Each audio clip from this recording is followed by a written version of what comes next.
balita na ikay mawiwili. Mga nagbabagang kamao, mga buksi. So mga par, matapos nga po ni-reveal ni Bob Arum na most likely daw mga idol, mangyayari ang isa sa mga super fight na laban sa ngayong taon sa pagitan ni Gervonta Tank Davis kalaban ng alaga nito na si Vasily Lomachenko sa buwan ng November sa Las Vegas para sa kanilang unification fight sa lightweight. Ay marami kaagad mga idol ang mga na-excite ng mga boxing fans sa bakbakan na to at nagbigay na rin ng kanilang prediction sa laban kung saan mga idol, marami talagang pumabor na mananalo si Tank Davis kontra kay Lomachenko via knockout sa late rounds. Masyado mabigat daw talaga ang kamao ni Tank Davis para sa kagaya ni Loma na isang 36 anyos na. At isa nga sa mga sumang-ayon dito mga idol, ang Matchroom CEO na si Eddie Hearn. Aniya knockout win daw pabor kay Tank Davis ang kanyang prediction sa laban. Subalit nagbabala rin ito kay Tank Davis mga idol. Napilitin talaga nito na saktan si Loma at makakuha talaga ng knockout sa bakbakan. Dahil kung hindi daw mga idol at umabot sa last bell ang laban nila, malamang daw mga idol, upset ang abutin ni Tank Davis kay Lomachenko. Si Loma daw kasi ang klaseng fighter. Nagagawa daw talaga ng paraan para kumain ng napakaraming suntok ng kanyang kalaban.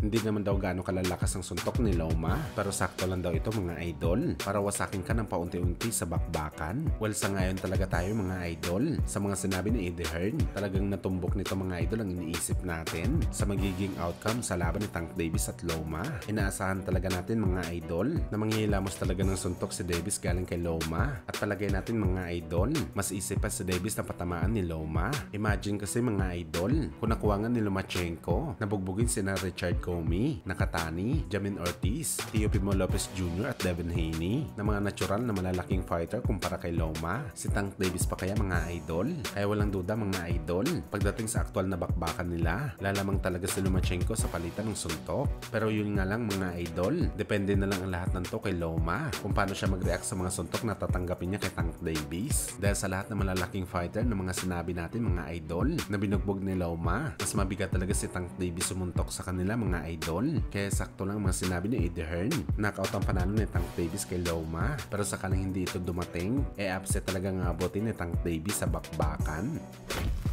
Sa kabilang banda naman mga idol, matapos nga po lumabas ang balita, natuloy ang pag-uusap sa bakbakan ni Manny Pacquiao at Mario Barrios para sa WBC title fight nila sa 147. Nagpakita naman mga idol ng interes ang WBA welterweight champion Imantis Estañones na labanan ng ating pambansang kamao. Aniya mga idol, kung sakaling hindi daw mag-workout ang bakbakan ni Barrios at Pacman, katukin lang daw ng Pinoy legend sa Estañones dahil willing daw siya bigyan ng title fight si Pacman. Isang honor daw na makalaban ng legend kagaya ni Pacquiao. Kaya advantage daw ito para kay Estañones. At sa mga nagtatanong naman mga idol, kung papayagan ba si Pacquiao na lumaban sa WBA title fight ni Estañones kagaya sa pagpayag ng WBC kay Pacman kontra kay Barrios? Well, malamang mga idol, hindi rin tututol ang WBA kay Pacquiao. Isa sa mga dahilan mga idol, dahil ginawaran si Manny Pacquiao ng WBA bilang kauna-unahang title nila na WBA champion for life bago ito mapalaban kay Yordenis Ugas. Patunay lang talaga ito mga idol na hindi kailangan ni Boss Manny na umakyat sa rankings para pumila sa laban sa WBA title. Privilege ito mga idol sa mga kagaya nagot ni Manny Pacquiao sa sports ng suntukan.